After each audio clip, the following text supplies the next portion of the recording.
Hi hello नमस्कार. आज आपण जाणून घेणार आहोत हरिपाठ म्हणताना आणि देवपूजा करताना कोणत्या गोष्टी वर्ज्य मानल्या जातात, कोणत्या चुका टाळल्या पाहिजे आणि श्रद्धेने पूजा कशी करावी. तसेच काही वेळा आपल्याकडून नकळतपणे चुका होतात, त्यामुळे पूजेचे पूर्ण पुण्य आपल्याला मिळत नाही. तर ही माहिती जाणून घेण्यासाठी हा व्हिडिओ शेवटपर्यंत पूर्ण नक्की पहा. हरिपाठ आजच्या काळातील संकटांवर मात करण्याचा संतांचा अमृत मार्ग. आजचा माणूस विज्ञानाच्या युगात जगत असला तरी त्याच्या जीवनात ताण, चिंता, नैराश्य, असुरक्षितता, कौटुंबिक मतभेद, आर्थिक अडचणी आणि मानसिक अस्थिरता दिवसेंदिवस वाढतानाच दिसत आहे. सुखाच्या शोधात धावत असताना मनशांती मात्र हरवत चालली आहे. अशा वेळी संत ज्ञानेश्वर महाराजांनी दिलेल्या हरिपाठ हा केवळ स्तोत्रसंग्रह नसून जीवन जगण्याचा एक दिव्य मार्ग आहे. संत ज्ञानेश्वर महाराज म्हणतात, देवाची ये द्वारी उभा क्षण भरी, तेने मुक्तिचारी साधी येल्या. या ओवीतून संत सांगतात की देवाच्या चरणी काही क्षण जरी मनापासून उभे राहिलो तरी मनाला शांती, धैर्य आणि योग्य दिशा मिळते.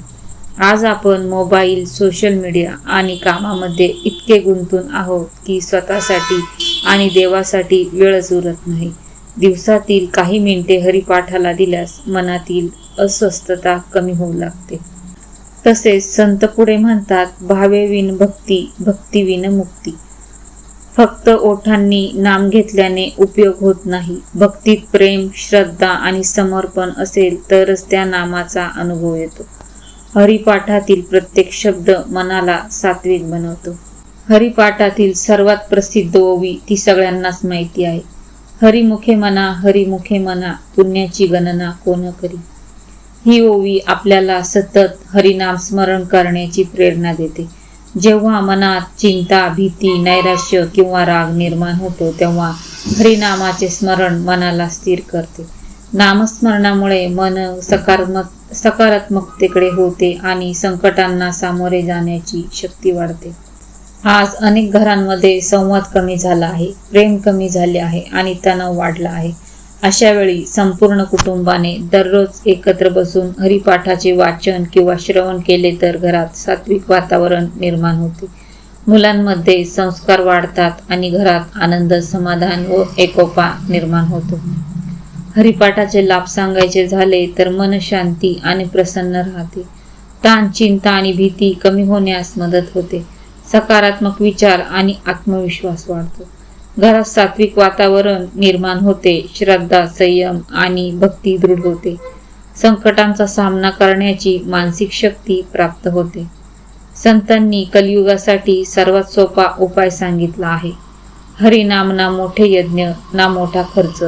फक्त श्रद्धेने श्रीहरीचे नाम घ्या, हरिपाठ वाचा, एका आणि आपल्या जीवनात आनंद, शांती आणि समाधान अनुभव करून घ्या. हरिमुखे मना, पुण्याची गणना कोण करी. आता बघा, बऱ्याच वेळा आपण पूजा अर्चा करतो त्यावेळेला आपल्याकडून चुकून काही गोष्टी होऊन जातात, पण त्या टाळल्या पाहिजे. आणि त्या कोणत्या तर त्या जाणून घ्या.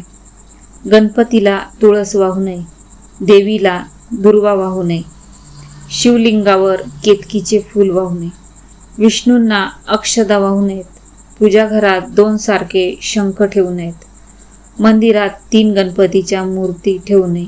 आता बघा, बऱ्याच घरामध्ये म्हणजे आधी सासू असेल तर सासूची एक मूर्ती असते आणि त्यानंतर जर 2 सुना आल्या तर मग त्यांच्या पण गणपती मूर्त्या, म्हणजे त्या 3-3 होता म्हणून मग गणपतीच्या किंवा इतर कुठल्याच देवतांच्या 2-2, 3-3 मूर्त्या ठेवू नये.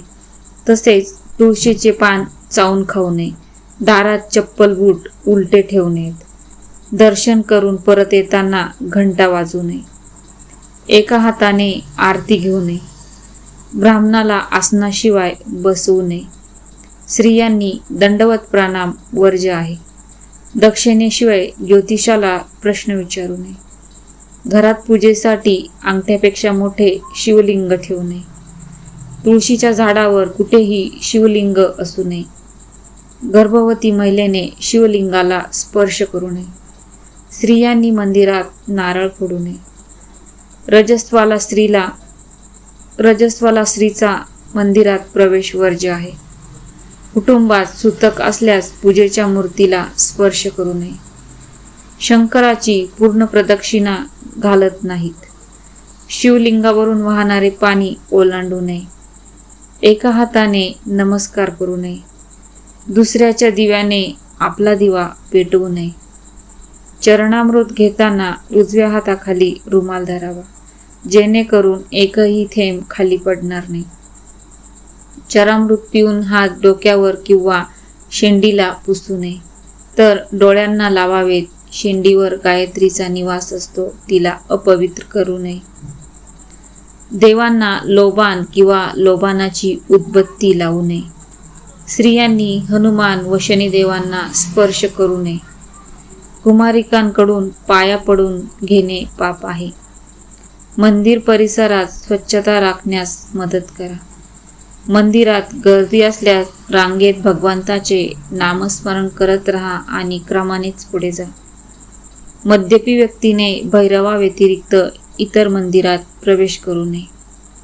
मंदिरात प्रवेश करताना आधी उजवा पाय आणि नंतर बाहेर पडताना डावा पाय टाकला पाहिजे. घंटी इतक्या जोरात वाजू नये की त्यातून कर्कश आवाज येईल. जमल्यास मंदिरात जाण्यासाठी एक जोड कपडे वेगळे ठेवा. मंदिर फार दूर नसल्यास अनवाणी पायी जावे. मंदिरात देवाचे दर्शन डोळे उघडे करून घ्यावे आणि उभ्या उभ्या परत फिरू नये. 2 मिनिटे बसून भगवंताच्या रूपाचे दर्शन घ्यावे. आरती घेतल्यानंतर किंवा दिव्याला स्पर्श केल्यानंतर अवश्य हात धुवावेत. या सर्व गोष्टी आपल्या ऋषीमुनींकडून परंपरेने प्राप्त झालेल्या आहेत. भगवान श्री विठ्ठल आणि श्रीहरी यांची कृपा तुमच्या घरावर सदैव राहो. आजची माहिती तुम्हाला कशी वाटली हे कमेंट करून मला नक्की कळवा, कारण तुमचा एक कमेंट मला पुढे घेऊन जाण्याची प्रेरणा देतो. व्हिडिओला जास्तीत जास्त लाईक आणि शेअर करा, त्यामुळे हा व्हिडिओ इतरांपर्यंत पोहोचण्यास मदत होते. अशाच आध्यात्मिक धार्मिक माहितीसाठी सारिकाज लाईफस्टाईल या यूट्यूब चॅनलला सबस्क्राईब नक्की करा. धन्यवाद. रामकृष्ण हरी.